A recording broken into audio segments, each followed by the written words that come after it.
ভালোবাসা অনেক বেশি, যা বলবো তাই করবা? তুই ছাড়টা দেখতেছো, আমাদেরকে লাভ দিতে পারবা? কেন? তুমি লাভ দিয়ে মরে গেলে তুমি আমি কিন্তু বিয়ে করে ফেলবো। আরে বুঝতে পারবেন ঠিক আছে। আচ্ছা তাইলে এক কাজ করো, এটা ওই ছেলেটাকে দিবা যেটা হ্যান্ডসাম বেশি। নির্ঝর পাঠিয়েছেন। কে? নির্ঝর নির্ঝর কে? সাদা ড্রেস পরা মেয়েটা, কেন পাঠাচ্ছে? এটা দিতে বলছে। কি এটা? গিফট হবে মনে হচ্ছে। খোলো। আপনার গিফট আমি করবো। খুলতে বলছি না? জি ভাইয়া। এটা খুলে পড়ো। ভাইয়া আপনার যেটা আমি বলবো মন খারাপ করতে পারে, আপনি।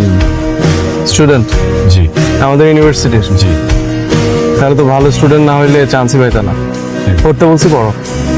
আবরার, অনেকদিন ধরে চেষ্টা করছিলাম তোমাকে নিজের ভালো লাগার কথা জানাবো, কিন্তু সাহস করে বলতে পারছিলাম না। অথচ প্রতিদিন ভালো লাগার তীব্রতা বাড়ছে।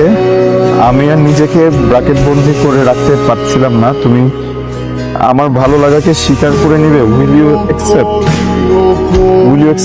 সরি। ইটস ওকে, সমস্যা নেই।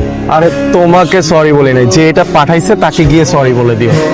আচ্ছা কি তাই নাই? না, সমস্যা নেই, সময় হলে ঠিকই নিবে। তোমার কনফিউশন সব ক্লিয়ার প্লিজ। যে আমি মালটারে পছন্দ করি? তুমি মালটাকে পছন্দ করো, পছন্দ বেশি দিন থাকে না, এক সময় চলে যায়। আমি তোমাকে ভালোবাসি, ভালোবাসি সারা জীবন থাকে। তার মানে বিয়েটা আমার সাথে হচ্ছে না। কি রে তুই, তুই একটা জিনিস। তাহলে আমার ভালো লাগছে, তুই আজকে থেকে আমাদের সাথে আড্ডা দিবি। হ্যাঁ পরিচয়। সমস্যা নাই, এভাবেই শুরু হয়। হচ্ছে ফ্রেন্ডশিপ, দেন ভালো লাগা, দেন ভালোবাসা। আমি প্রেম করবো না, এই বিয়ে করবো। কি রে, কে তুই? হ্যাঁ, মালটারে যদি পছন্দ না করতাম আজকে বইটা যেতাম। সেই পুরা